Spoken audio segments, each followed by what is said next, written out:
दोस्तों कहानी शुरू होती है और हम ग्रिशा नाम के एक लड़के को देखते हैं जो कि रशिया के सबसे अमीर आदमी की बिगड़ी हुई औलाद है। वो एक क्लब में जाता है जहां पर उसे एक लड़की पसंद आ जाती है। वो उसे अपने पैसों के बल पर इम्प्रेस करने की कोशिश करता है, जिसके बाद वो उसके साथ इंटीमेट होने के लिए उसे अपने साथ ले जाने लगता है। वो लड़की कार में बैठती है, लेकिन ग्रिशा उसे कहता है कि तुम ये क्या कर रही हो, जल्दी से अपने कपड़े उतारो। लेकिन जब वो लड़की ऐसा करने से मना कर देती है तो ग्रिशा उसे वहां से भगा देता है, जिसके बाद वो भी वहां से चला जाता है। अब वो गाड़ी काफी तेजी से चला रहा था तो एक पुलिस वाला उसे रोक लेता है। ग्रिशा पुलिस वाले को कुछ नहीं कहता और उसके मुंह पर नोटों की एक गड्डी फेंक कर मारता है, लेकिन वो पुलिस वाला उससे रिश्वत नहीं लेता। अब वो पुलिस वाला उसको रोकने के लिए उसकी गाड़ी के आगे आ जाता है, लेकिन ग्रिशा रुकता नहीं और वो उसे अपनी गाड़ी के ऊपर चढ़ाकर गाड़ी को चलाने लगता है। इसके बाद हम उसके बाप गुस्तावो को देखते हैं जो कि पुलिस स्टेशन आता है। फिर पुलिस वाला उसे बताता है कि कल तुम्हारे बेटे ने एक पुलिस वाले को रिश्वत देने की कोशिश करी, लेकिन जब वो नहीं माना तो तुम्हारे बेटे ने उस पर गाड़ी चढ़ा दी। कहता है कि वो लड़का अपनी हद से आगे बढ़ता जा रहा है, इसलिए तुम्हें उसका कुछ करना पड़ेगा। मूवी के चाहने वालों, हम आपके लिए लेकर आए हैं एक धमाका ऑफर। नेटफ्लिक्स और अमेजोन पर भारी भरकम छूट आपके सामने अभी प्लान लिखे हुए हैं। अगर आपको हमारे प्लान चाहिए तो दिए गए व्हाट्सएप नंबर पर कांटेक्ट करें। नेटफ्लिक्स और अमेजोन जैसे किसी भी प्लेटफॉर्म के लिए संपर्क करें। वहीं लॉकअप में हम ग्रिशा को देखते हैं जो कि मस्त लेटा हुआ चिल मार रहा था। कहता है कि मेरे लिए दारू लेकर आओ और मैं यहाँ पर बहुत बोर हो रहा हूँ, तो किसी लड़की को यहाँ पर नाचने के लिए भेजो। फिर गुस्तावो उसे छुड़ाकर बाहर ले आता है और उसे डांटने लगता है, लेकिन ग्रिशा को उसकी बात का कोई फर्क नहीं पड़ता क्योंकि वो भी जानता था कि वो इकलौता है और उसका बाप उसका कुछ नहीं उखाड़ सकता। वहीं दूसरी तरफ हम एक डांस शो देखते हैं जिसकी डायरेक्टर होती है नास्तिया और वो गुस्तावो की दोस्त भी होती है। आगे गुस्तावो उसके पास आता है और उसे कहता है कि मैं बहुत परेशान हूँ, प्लीज तुम मेरी मदद करो। जिसके बाद वो दोनों जॉन के पास जाते हैं जो कि हॉरर फिल्मों का एक डायरेक्टर था। गुस्तावो उसे अपने बेटे के बारे में बताता है और कहता है कि मुझे उसे किसी भी हालत में सुधारना है। जिसके बाद वो सभी मिलकर एक प्लान बनाते हैं। फिर उसी रात हम देखते हैं कि एक कबाड़ी ग्रिशा की लग्जरी कार लेकर वहां से जा रहा था। ग्रिशा उसे देख लेता है और भागकर उसका पीछा करने लगता है, लेकिन तभी एक बेहोशी का तीर आकर सीधा उसकी गर्दन पर लगता है और वो वहीं पर बेहोश हो जाता है। फिर अगले दिन आरतीरम नाम का एक आदमी उसके मुंह पर पानी डालकर उसे उठाता है और उसे कहता है कि मालिक ने तुझे घोड़ा तैयार करने को कहा था, क्या तूने किया? तभी ग्रिशा अपनी आसपास की जगह और अपने कपड़ों को देखता है और सोचता है कि शायद कल रात मैंने कुछ ज्यादा ही पी ली। वो अपने फोन को ढूंढने लगता है और कहता है कि मुझे कॉल करना है, लेकिन तभी वहां पर एक आदमी आता है और उसे गालियां देते हुए उठाकर बाहर फेंकता है। ग्रिशा उसे कहता है कि अभी तू औकात में रह, नहीं तो तुझे पछताना पड़ेगा। वो आदमी कहता है कि कल मैंने तुझे जो घोड़ा तैयार करने को कहा था वो कहाँ पर है? ग्रिशा कहता है कि तुमने कब कहा, और मैंने तो तुम्हें आज पहली बार देखा है। तभी वहां पर उस गाँव का मालिक आता है और अपने बेटे मैक्स को ग्रिशा की गलती के लिए उसे सजा देने को कहता है, जिसके बाद उसकी पीठ पर कोड़े मारे जाते हैं। तभी मालिक कहता है कि मेरी चाय खत्म होने से पहले मुझे मेरा घोड़ा तैयार चाहिए। फिर वहां पर बिली आता है और उसे उठाकर घोड़े के पास ले जाता है। ग्रिशा उसे कहता है कि भाई मुझे बस एक फोन करने दे, और उसके बाद अगर मैंने इन सभी को जेल में नहीं भेजा तो मेरा नाम भी ग्रिशा नहीं। बिली कहता है कि तुम जो भी कह रहे हो मुझे कुछ समझ नहीं आ रहा। इसके बाद ग्रिशा वहां से भागने लगता है और सभी से कहता है कि जल्दी से पुलिस को कॉल करो, लेकिन वहां के लोगों को तो पता ही नहीं था कि पुलिस होती क्या है। फिर बिली उसे पहनने के लिए कपड़े देता है, लेकिन ग्रिशा कहता है कि मेरे कपड़े कहाँ पर हैं, और यहाँ पर ये सभी लोग कैसे रह रहे हैं, इनके पास तो मोबाइल भी नहीं है, ये 21वीं सदी है और लोग यहाँ पर बिना फोन के रह रहे हैं। बिली उसे कहता है कि नहीं, ये सन 1860 है। आगे ग्रिशा को पकड़ लिया जाता है और उसे बाकी कैदियों के साथ फांसी लगाने के लिए ले जाया जाता है। ग्रिशा को लगता है कि शायद वो कोई सपना देख रहा है, लेकिन जैसे ही उसके गले के फंदे को टाइट किया जाता है तो ग्रिशा समझ जाता है कि नहीं, ये सच में हो रहा है। लेकिन तभी वहाँ पर एक खूबसूरत सी लड़की नताशा आती है जो कि गाँव के मालिक की बेटी है और मैक्स की बहन है। वो अपने बाप से कहती है कि पिताजी कम से कम आज के दिन तो ये सब मत करो, आज मेरा जन्मदिन है और मैं नहीं चाहती कि आज के दिन किसी को भी मारा जाए। अब उनकी फांसी कैंसिल कर दी जाती है, जिसके बाद बिली नताशा के पैरों में गिरकर उसे थैंक यू कहता है, लेकिन ग्रिशा उसे सिर्फ घूरता रहता है और उसे कुछ नहीं कहता।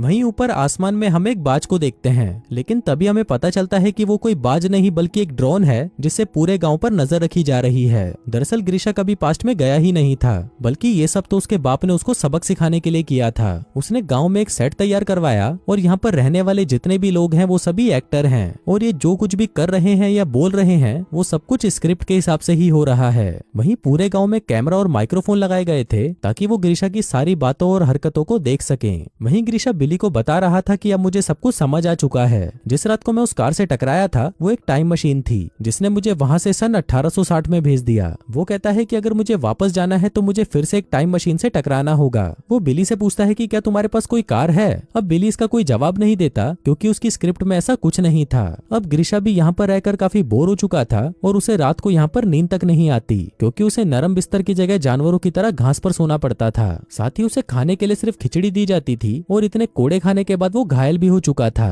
उधर ग्रीशा का बाप जॉन से कहता है कि अब मुझे ग्रीशा के अंदर हुए बदलावों को देखना है। फिर अगले दिन जब ग्रीशा खेतों में आराम कर रहा था तभी उसे किसी के रोने की आवाजें आती हैं। वो उन आवाजों के पीछे जाता है और देखता है कि इस गांव के मालिक की बेटी नताशा जोर जोर से रो रही है। वो उसे कहती है कि उसके बाप ने उसकी शादी एक अमीर बुढ़े से तय कर दी, लेकिन ग्रीशा उसे कहता है कि ये तो अच्छी बात है, कुछ ही दिनों में वो बुढ़ा टपक जाएगा और उसकी सारी दौलत तुम्हारी हो जाएगी। इसके बाद वो गांव के मालिक के फार्म से एक मुर्गी चुरा लेता है क्योंकि उसे चिकन खाए हुए काफी टाइम हो चुका था। तभी बिली उसके पास आता है और उसे कहता है कि मुझे भी थोड़ा खिला दो, लेकिन ग्रीशा उसे कहता है कि मैं तो पूरा खत्म कर चुका हूँ। फिर अगले सीन में हम कुछ लोगों को देखते हैं जिनसे पूछताछ की जा रही थी कि फार्म से मुर्गी किसने चुराई, और जब तक वो लोग असली चोर का नाम नहीं बताएंगे तब तक उनमें से किसी भी आदमी को चुनकर उस पर कोड़े मारे जाएंगे। वहीं पर ग्रीशा ये सब देख रहा था और उसे इससे कुछ भी फर्क नहीं पड़ता क्योंकि उसके मन में किसी के लिए रहम नहीं था। इसके बाद बिली अपने घाव ग्रीशा को दिखाने आता है जो कि उसकी पीठ पर मेकअप आर्टिस्ट ने बनाए थे। इसी दौरान वहाँ पर एक लड़की आती है जिसका नाम होता है मैरी। अब मैरी जैसे ही अपने घोड़े से नीचे उतरती है तभी उसकी चमकती हुई कच्छी सबको दिखाई दे जाती है।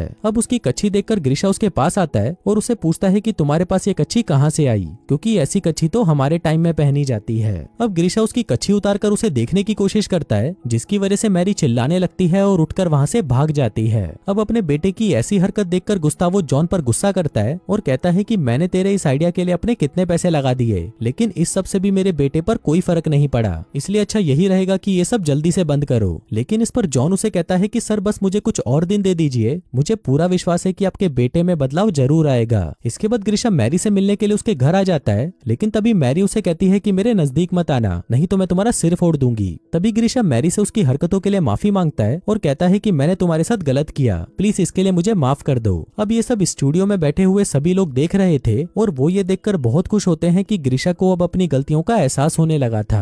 अब ऐसे ही कुछ और दिन बीत जाते हैं और अब वो दिन भी आ जाता है जब नताशा की शादी एक बूढ़े आदमी से होनी थी। अब सभी लोग खुशी के मारे डांस कर रहे थे, लेकिन तभी नताशा ग्रीशा के पास आती है और कहती है कि मुझे उस बूढ़े से शादी नहीं करनी, इसलिए मैं नदी में कूदकर अपनी जान देने जा रही हूँ। जिसके बाद वो नदी के किनारे जाकर वहाँ पर मरने के लिए खड़ी हो जाती है, लेकिन ग्रीशा को इससे कोई फर्क नहीं पड़ता। वो तो मैरी के साथ बातें करने लगता है और उसे बताता है कि वो 21वीं सदी से आया है, जहाँ पर वो लोग छोटे छोटे प्लास्टिक के डब्बे से एक गांव से दूसरे गांव में जादू से बातें करते हैं और आसमान में बड़े बड़े लोहे के पक्षी उड़ते हैं। तभी बिली उसके पास आता है और उसे पूछता है कि नताशा कहीं पर मिल नहीं रही, क्या आपने उसे देखा है? अब यहाँ पर बिली उसे ये याद दिलाने आया था कि नताशा नदी के पास मरने गई है ताकि ग्रीशा उसे जाकर बचा ले। फिर ग्रीशा जैसे ही उसे बचाने के लिए भागता है तभी नताशा को बता दिया जाता है कि ग्रीशा तुम्हारी तरफ ही आ रहा है, जल्दी से डूबने की एक्टिंग शुरू करो। अब नताशा डूबने का नाटक करने लगती है, लेकिन तभी ग्रीशा आकर उसे बचा लेता है। इसके बाद वो उसे उठाकर अपने घर ले जाता है। वहीं नताशा उसके साथ इंटीमेट होने की कोशिश करती है, लेकिन वो उसे बिल्कुल भी भाव नहीं देता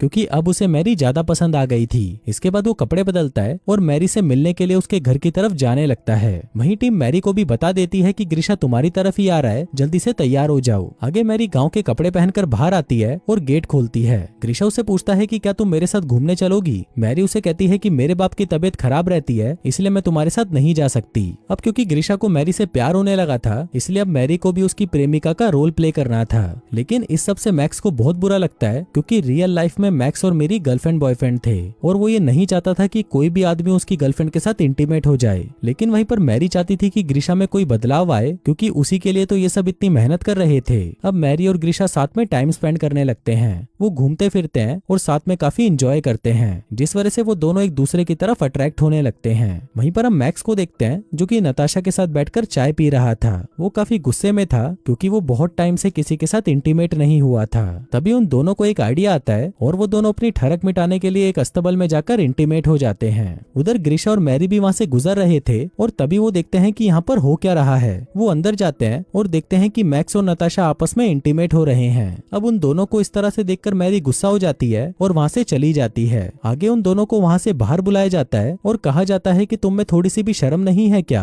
सेट पर तुम दोनों भाई बहन हो। जिसके बाद उन दोनों को वहां से निकाल दिया जाता है। फिर उसी रात ग्रीशा और मैरी आपस में बातें कर रहे होते हैं, जिस दौरान वो दोनों एक दूसरे को किस करते हैं। वहीं पर नताशा वहां से निकलने के बाद एक न्यूज चैनल के पास जाती है और उनको बताती है कि ग्रीशा को किडनैप किया गया है और उसे कई तरह से टॉर्चर किया जा रहा है। अब क्योंकि देश के सबसे अमीर आदमी के बेटे का किडनैप हो गया था, तो पुलिस वाले भी उसकी तलाश में जुट जाते हैं। वहीं ये सब गुस्तावो भी देख रहा था और वो जॉन से कहता है कि अब हमें ये सब बंद करना होगा। इस पर जॉन उसे कहता है कि भाई चिंता मत करो, पुलिस वालों को यहाँ पर पहुंचने में 2-3 दिन और लगेंगे और तब तक मैं कहानी का एंडिंग सोच लूंगा। अगले सीन में हम देखते हैं कि गांव में मंगोल आ जाते हैं जो कि लुटेरे होते हैं। अब मंगोल के सरदार को शादी करने के लिए 2 खूबसूरत लड़कियां चाहिए थी, तो वो एक को उठा लेता है। तभी उसका बाप उसे बचाने के लिए आगे आता है, जिस दौरान उसके बाप और एक लुटेरे में लड़ाई हो जाती है। फिर वो लुटेरा उसके बाप की गर्दन काट देता है जो कि नकली होती है। वहीं पर सरदार दूसरी लड़की देखने लगता है और तभी उसे मैरी दिखाई देती है। फिर वो ग्रीशा से उसे छीन कर ले जाने लगता है और सभी लोग ग्रीशा की तरफ देखते हैं कि अब वो उसे बचाने के लिए कुछ तो करेगा, लेकिन वो फट्टू तो वहां से उठकर भाग जाता है। तभी मैरी को उसे चिल्लाकर बुलाने के लिए कहा जाता है, जिस पर वो चिल्लाते हुए ग्रीशा को बुलाने लगती है, लेकिन ग्रीशा उसकी एक नहीं सुनता और वहां से चला जाता है। वहीं सेट पर सभी लोग परेशान हो जाते हैं कि अब वो क्या करेंगे,